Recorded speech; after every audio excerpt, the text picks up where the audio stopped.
Hello friends, आप सभी का हमारे चैनल पीएस क्लासेस पर बहुत बहुत स्वागत है। मैं हूं अजय। दोस्तों, आज की ये वीडियो क्लास 12 मैथमेटिक्स के ऊपर है। मैथमेटिक्स में हम चैप्टर नंबर 1 को डिस्कस कर रहे थे। अब तक चैप्टर नंबर 1 की 5 वीडियोस आ चुकी हैं। ये वीडियो नंबर 6 है। तो चैप्टर नंबर 1 जिसका नाम है रिलेशंस एंड फंक्शंस, इससे पहले हमने टाइप्स ऑफ रिलेशंस डिस्कस कर लिए हैं और आज हम कुछ एग्जांपल्स करेंगे। तो मैं एग्जांपल, एक्सरसाइज, डेफिनेशन सब कुछ कवर करता हूं। तो सबसे पहले हम एग्जांपल से स्टार्ट करेंगे, एग्जांपल नंबर 2 से। एग्जांपल नंबर 1 में डिस्कस कर चुका हूं, तो आज हम एग्जांपल नंबर 2 को डिस्कस करते हैं। तो एग्जांपल नंबर 2 में क्या दिया हुआ है, तो मैं यहां पर आपके लिए क्वेश्चन भी लिखूंगा। आपको बुक लेकर बैठने की जरूरत नहीं है। मैं ऐसा नहीं कहूंगा कि उस पेज नंबर पर जाकर इस क्वेश्चन को पढ़ लो। आपको बस क्या करना है, ध्यान लगाकर पढ़ना है बस। और अगर कोई डाउट है तो कमेंट बॉक्स में पूछिए, उसका रिप्लाई हम जल्दी से जल्दी देने की कोशिश करेंगे। और साथ ही फेसबुक का लिंक भी प्रोवाइड किया जाएगा, या मैं अपना नंबर भी डिस्क्रिप्शन में देता हूं, वहां पर भी आप कॉल या मैसेज करके अपने डाउट को पूछ सकते हैं। तो देर ना करते हुए एग्जाम्पल 2 की शुरुआत करते हैं। एग्जाम्पल 2 में क्या कहा गया है, let T B the set of all triangles. तो टी क्या है, हमारे पास एक सेट है। किसका सेट है? सारे के सारे ट्राइंगल्स का, जो कि एक प्लेन में है। तो ये पूरा एक प्लेन है। इस प्लेन में जितने भी ट्राइंगल बनते हैं, छोटे या बड़े, सभी ट्राइंगल्स का सेट टी नाम रखा गया है उसका।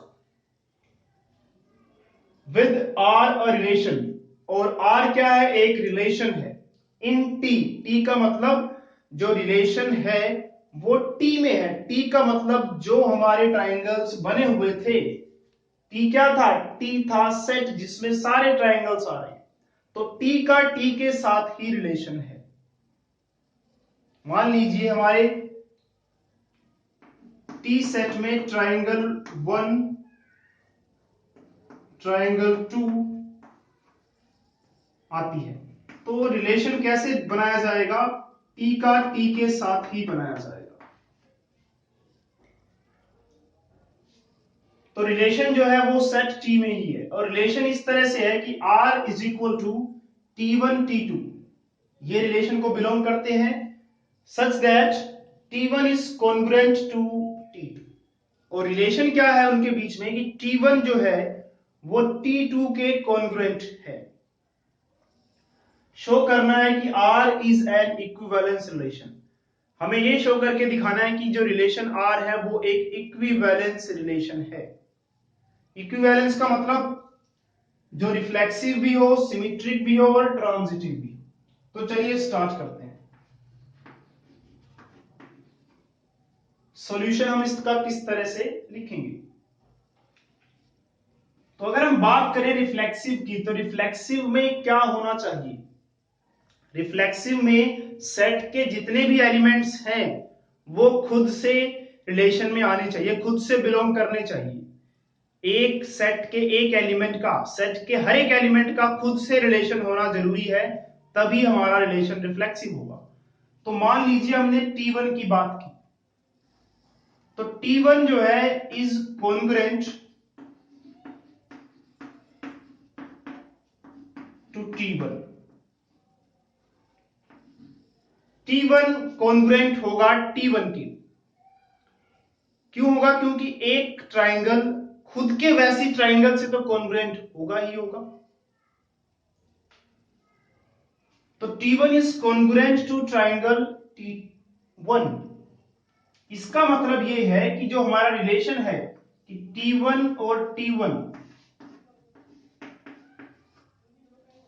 T1 और T1 रिलेशन से बिलोंग करेंगे, क्योंकि रिलेशन में क्या कंडीशन रखी गई है कि T1 is congruent to T2। जो हम यहाँ पे T1 T2 लिख रहे हैं वो आपस में कॉन्ग्रुएंट होने चाहिए। तो मैंने यहाँ पे T1 लिखा और यहाँ पे भी T1 लिखा, दोनों आपस में कॉन्ग्रुएंट हैं। तो इसलिए T1 और T1 कॉन्ग्रुएंट है, इसी तरह T2 और T2 भी कॉन्ग्रुएंट होगा।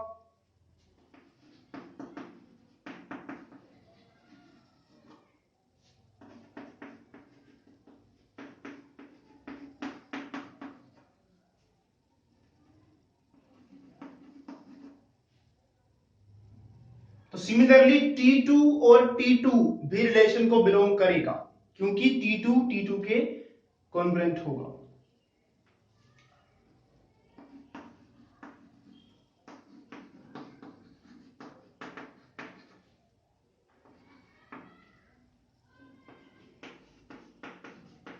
तो रिलेशन क्या होगा? रिफ्लेक्सिव होगा, because each and every element of set T belongs to R। तो ये चीज हर एक के साथ लागू होगी, चाहे T1 T1 कर लो, T2 T2 कर लो, T3 T3 कर लो, सबके साथ ही, सेट T के सभी एलिमेंट्स के साथ। तो रिफ्लेक्सिव तो हो गया। आगे बढ़ते हैं सिमेट्रिक की तरफ।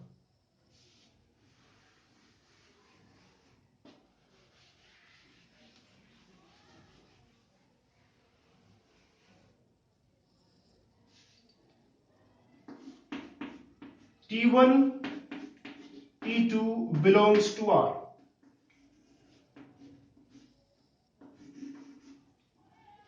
T1 T2 जो है रिलेशन को बिलोंग करता है। क्यों करता है? क्योंकि T1 is congruent to T2। अगर T1 T2 के कॉन्ग्रुएंट है, ये ट्रायंगल T1 है,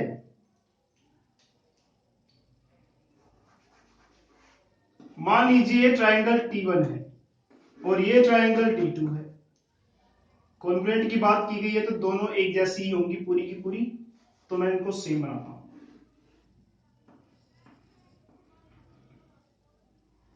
कॉन्ग्रुएंट का मतलब क्या है? साइड्स और एंगल सब बराबर होंगे, यानी कि पूरी की पूरी एक जैसी होनी चाहिए, वो कॉन्ग्रुएंट है, आप ये मान के चलिए।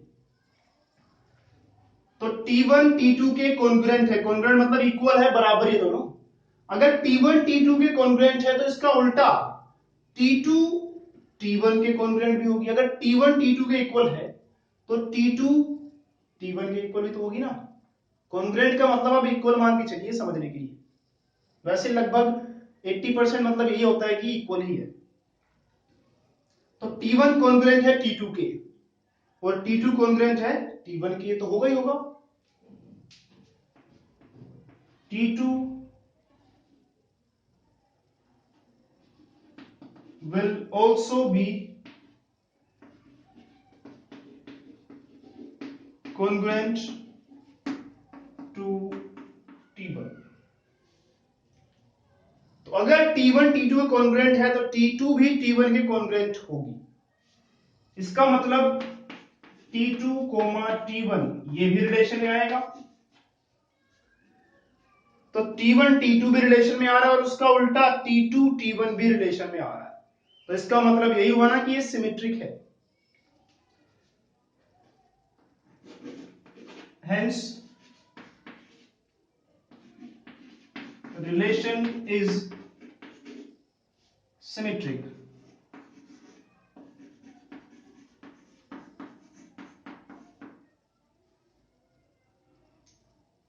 चलिए, सिमेट्रिक की बात भी हो गई, हमें प्रूव करना था कि ये इक्विवेलेंस है। तो इक्विवेलेंस तभी होगा ना जब रिफ्लेक्सिव सिमेट्रिक के साथ साथ ट्रांजिटिव भी होना चाहिए।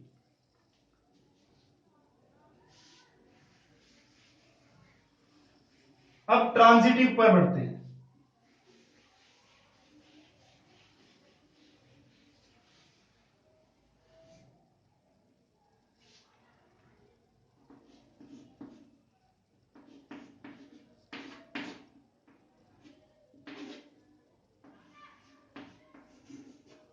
तो T1 T2 रिलेशन में है, T1 T2 के कॉन्ग्रुएंट हैं,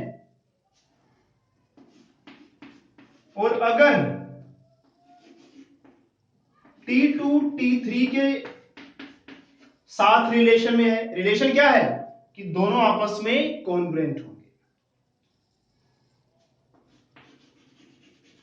अब खुद ही सोचिए, T1 T2 के इक्वल है, क्योंकि दोनों रिलेशन में आ रहे हैं, मतलब वो कॉन्ग्रुएंट वाली कंडीशन को पूरा कर रहे हैं। तो T1 T2 के इक्वल है, कॉन्ग्रुएंट भी भूल जाइए, कॉन्ग्रुएंट मींस इक्वल। तो T1 T2 के इक्वल है और T2 T3 के इक्वल है।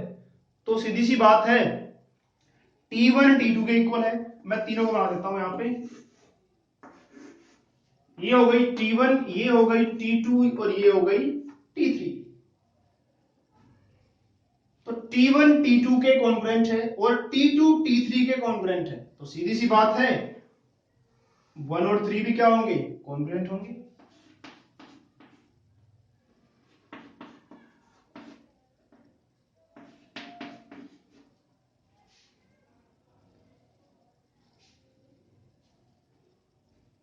तो अगर T1 T2 जो है R को बिलोंग करती है, T2 T3 भी R को बिलोंग करती है, देन ऑटोमेटिकली T1 T3 के कॉन्ग्रुएंट होगी होगी। तो हम क्या कह सकते हैं कि ये रिलेशन कैसा होगा, ट्रांजिटिव भी होगा। Hence R is transitive.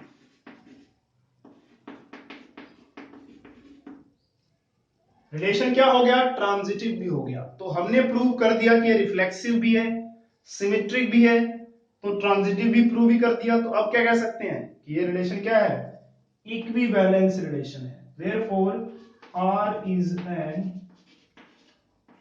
Equivalence relation. तो ये हो गया हमारा एग्जांपल नंबर 2।